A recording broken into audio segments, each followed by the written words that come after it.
막 더 떨어질 텐데 막 이렇게 생각할 필요 없이 제가 볼 때는 지금 정도 떨어진 가격이면 거의 바닥이에요. 더 떨어질 수는 있어요. 더 떨어질 수는 있는데 그렇다고 계속 떨어질 수가 없고 더 떨어진다고 하더라도 잠깐 떨어지거나 아니면 아주 적은 폭으로 떨어지거나 이 정도뿐이에요. 이 정도는 부동산 세계에 있어서는 거의 바닥 가격이다. 이렇게 봐도 지금 상관이 없다고 보여져요.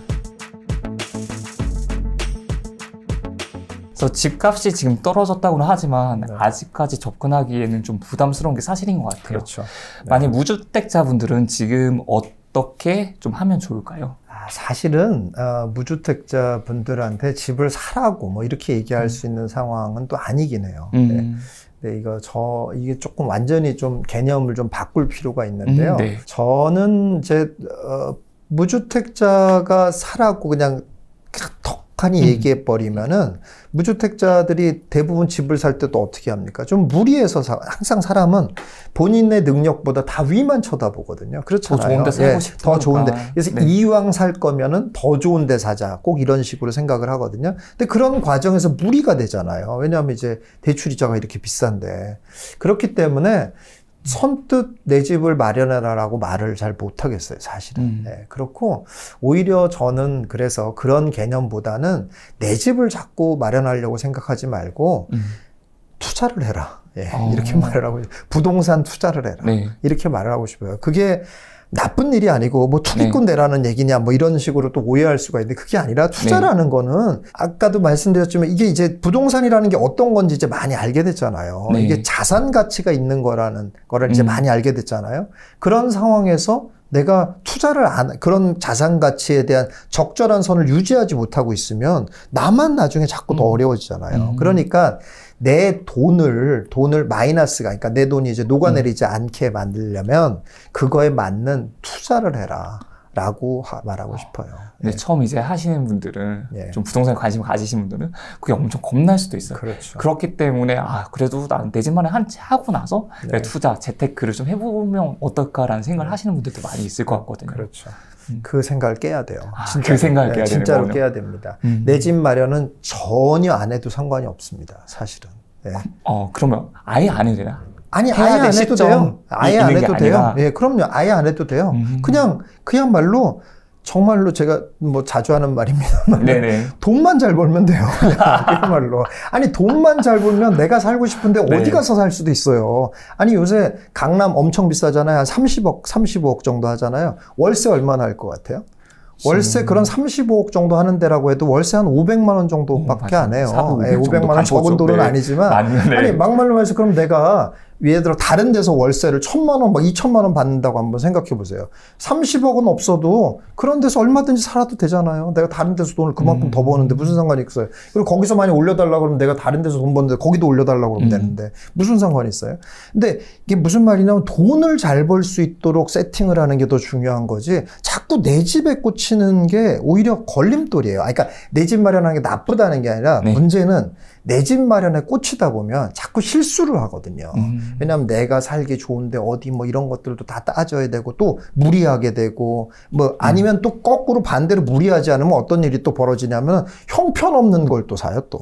형편없이 그냥 내 재산 규모에 맞는 거를 그냥 사버린다고요. 빌라가 다 나쁘다는 건 아니에요. 근데 예를 들자면 빌라 같은 걸 하나 사놓고 내 집인데 어때? 평생 여기서 살면 되는데 이런 생각을 한다고요.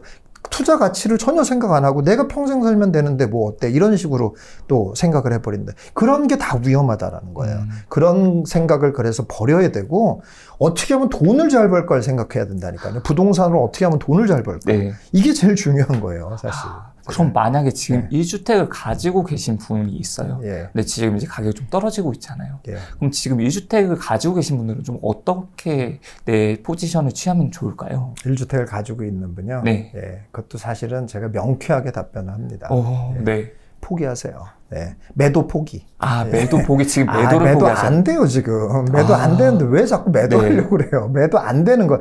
저는 항상 이 투자라는 거는 기본적으로 부동산을 알고 한다는 거, 그러니까 기본적으로 투자의 메커니즘을 이해해야 되거든요. 근데 투자의 메커니즘이라는 거는 이렇게 옵션이 있을 때가 있어요. 뭐 예를 들어 내가 파는 게 좋냐, 뭐 사는 게 좋냐, 이렇게 옵션을 내가 선택할 수 있는 때가 있지만은 선택이 불가할 때가 있어요. 그러니까 매도 옵션이라는 게 없는 때가 있단 말이에요.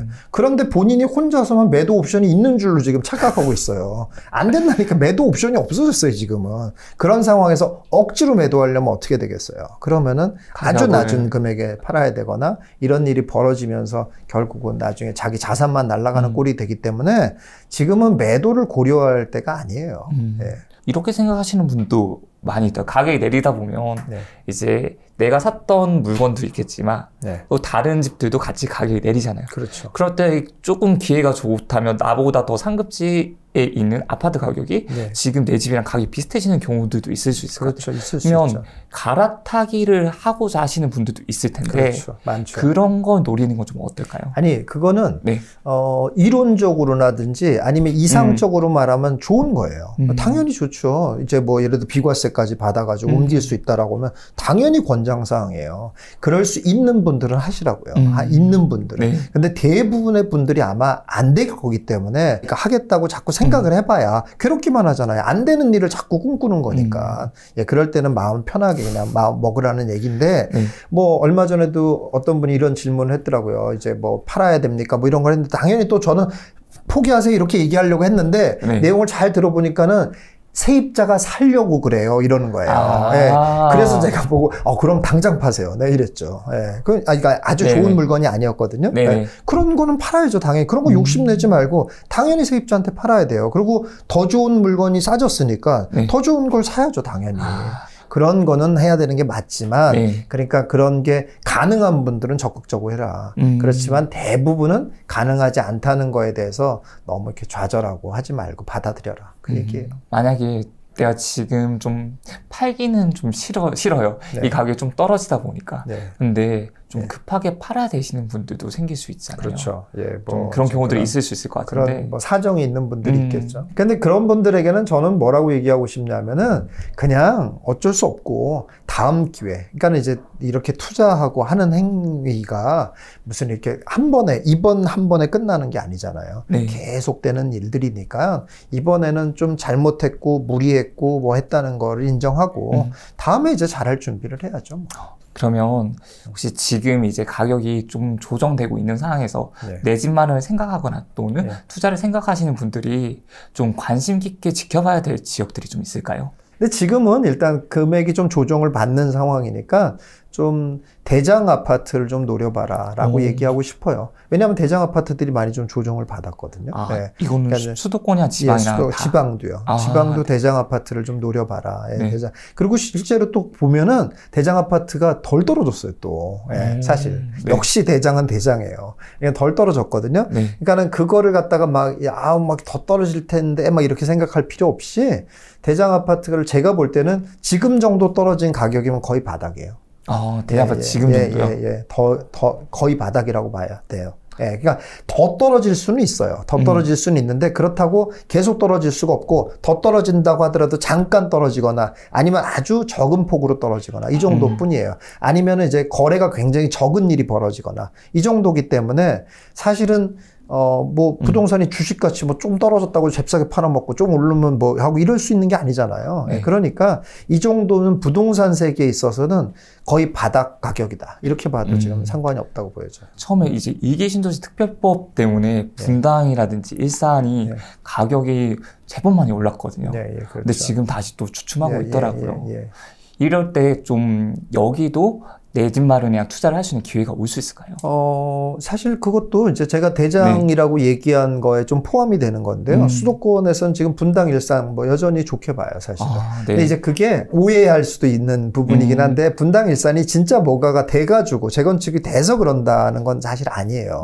그런 일은 가능성은 좀 희박한데 계속 주목 대상이 된다는 거죠. 주목 대상. 그러니까 하여간 이 정부 내내 부동산에서는 굉장히 뜨거운 감자로 계속 자리를 잡을 거기 때문에 그렇다면 결국 가격은 오르거든요. 계속. 그렇기 때문에 그런 평균 이상의 높은 상승을 할 수 있는 거에 내가 어쨌든 투자를 하고 있으면 다른 것보다 월등히 나은 성적이 나는 거니까 그런 측면에서 권할 만하다 이런 얘기예요. 오히려 주목을 받지 않고 있는 것보다 주목을 받는 게 그럼요. 계속 주목을 거죠. 받으면 이제 가격이 계속 올라가니까 그런 측면에서 볼만하다 이런 얘기.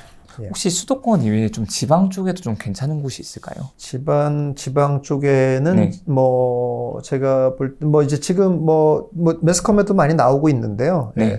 뭐 원주, 춘천 이런 데들이 좀 괜찮고요. 왜냐하면 덜 올랐거든요. 일단 덜 올랐다 보니까 조정도 덜 받고 또 물량도 별로 없고 이런 면에서 또 괜찮게 보여지는 지역이고, 조금 조정받은 데 중에서는 뭐 지금 조정 지역이고 이제 가격이 좀 떨어져서 괜찮다고 보여지는데, 뭐 전주 같은 데가 좀 괜찮게 보여지고, 뭐 그 정도가 괜찮게 보여지네요. 혹시 김 사모님이 이제 지역을 보실 때 가격이 좀 떨어진 거 말고 또 다른 걸 보는 게 혹시 또 있을까요? 그렇죠. 제일 중요한 건 일단 기본적으로 거기에 대한 수요가 얼마나 많으냐 하는 거고, 수요에 비해서 공급이 얼마나 있느냐라는 거고, 또 이제 좀 더 깊이 들어가면 공급이라는 것이 이제 그러니까 같은 도시라고 하더라도 공급이 그 도시에서 또 어디에 일어나느냐가 또 중요해요. 또 사실 도시 내에서도 외곽에 있는지 중심에 있는지. 너무 이제 차트만 보고 막 이러는 사람들은 야, 여기에 물량 엄청 많다, 여기는 안 돼, 막 이렇게 또 쉽게 생각을 하거든요. 근데 그게 중심가에 영향을 주는 물량인지 저 무슨 이렇게 도시에 저 신도시 만들어서 저 외곽에 막 엄청 때려 짓는 건지, 이런 걸 또 잘 봐야 돼요. 그리고 그게 얼마나 영향을 미치는지까지 이제 볼 수 있으면 되는데, 그냥 이제 그런 걸 보니 가장 기본은 어쨌든 수요와 공급이에요. 혹시 수요는 어떻게 확인할 수 있을까요? 수요는 일단 제일 중요한 게 일단 인구고요. 일단 기본적인 인구가 기본 체력이고, 그 다음에는 일자리예요. 일단 기본적으로. 일자리요? 그래서 이제 뭐 예를 들어 군산 같은 데가 이제 굉장히 한때 막 휘청했던 게 일자리가 빠져나가니까 이제 휘청하게 되고, 거제 같은 데도 조선소가 있는데 조선소가 이제 조선이 약해지니까 휘청해지고 이렇게 되잖아요. 이제 그런 것들. 근데 이제 그게 반전이 일어나기도 하거든요. 지금 이제 군산 같은 데가 반전이 일어나고 있잖아요. 다시 이제 또 일자리들이 만들어진다니까 또 이제 막 가격이 올라가고 있잖아요. 이런 것처럼, 그러니까 그런 일자리는 이제 그런 걸 보는 거죠. 좀 더 이제 여기가 이제 계속 앞으로 미래 지향적인 일자리들이 계속 만들어질 수 있고 안정적일 수 있느냐, 또 그렇고 또 이제 반전이 일어날 수 있는 타이밍이냐, 뭐 이런 걸 보는 거죠. 반전이 일어날 수 있다는 거 알려면 신문 기사라든지 이런 거 계속해서 봐야 되겠네요. 뭐 그렇죠. 근데 이제 조금 좀 다행스러운 거는 이제 부동산이 주식 같지 않게 주식 같이 막 이렇게 뭐 했다고 확 올랐다 확 떨어지고 이러는 게 아니잖아요.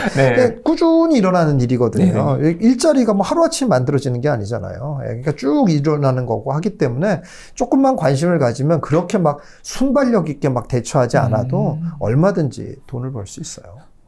그리고 조금 전에 강원도 이제 원주라든지 춘천이 좀 덜 올랐다고 해주셨는데, 덜 올랐다는 좀 어떻게 알 수 있을까요? 이게 좀 어려울 것 같거든요. 아니, 덜 올랐다는 건 일단 기본적으로 뭐 이제 다른 지역들과 비교해 보면 이제 금방 나와요. 그냥 다른 지역에서는 뭐 이제 각 대장을 비교할 수 있잖아요. 비슷한 급끼리의 규모의 도시들끼리. 근데 각 대장들이 그런 저쪽 지역에서 뭐 3배가 올랐는데 여긴 뭐 한 30% 올랐다. 당연히 적게 오른 거죠.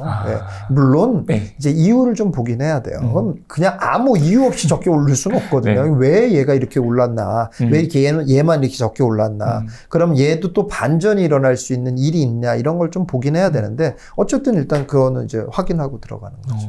요새 재건축 계약금을 포기한다는 기사도 많이 나오더라고요. 송파 잠실주공 5단지 같은 경우에 거의 3억 계약금? 이걸 포기한다는 기사도 봤는데, 재개발장, 이런 재건축장이 좋지 않다고 볼 수 있을까요? 아마도 저는 이제 뭐 저도 이렇게 슥 지나가면서 봤는데, 과연 뭐 진짜 뭐 없었던 얘기를 하지는 않았겠지만은 뭐 아주 좀 특별한 사정이 있었지 않았을까 이런 싶은 생각이 드는데요. 이제 그만큼 하여간 뭐 나쁘다 뭐 이런 얘기를 하려고 한 것 같긴 해요. 그렇긴 한데 그냥 뭐 공포를 느끼는 거죠, 사람들이. 더 떨어질지 모른다 이런 것 때문에 그냥 계약금을 포기하고라도 말겠다 뭐 이런 공포감은 확실히 이제 시장에 좀 있는 편이죠, 지금. 그게 적은 금액도 아닌데 포기할 정도면. 아니, 그러니까 그게, 이게 있어요. 뭐 예를 들어서 내가 지금 뭐 잠실 예를 들었으니까, 뭐 예를 들어 20억에 내가 샀어요. 근데 이게 뭐 내가 20억에 사면서 3억 계약금을 걸었단 말이죠. 그랬는데 이게 뭐 17억 아래로만 떨어지면 내가 손해인 거, 차라리 이게 포기하는 게 나은 거잖아요. 그러니까는 포기했다라고 볼 수는 있어요. 근데 진짜로 내가 20억에 샀는데 17억, 15억까지 많이 떨어졌다고 해보세요. 근데 근데 이 15억에 떨어졌다고 해도 얘가 15억이 계속 있는 게 아니라 그러다가 어느 날에 다시 20억으로 올라가 버리면 뭐 어쩌란 말이. 그러면은 그건 과연 그럼 3억 날린 건 잘한 짓이에요, 못한 짓이에요. 그렇잖아요.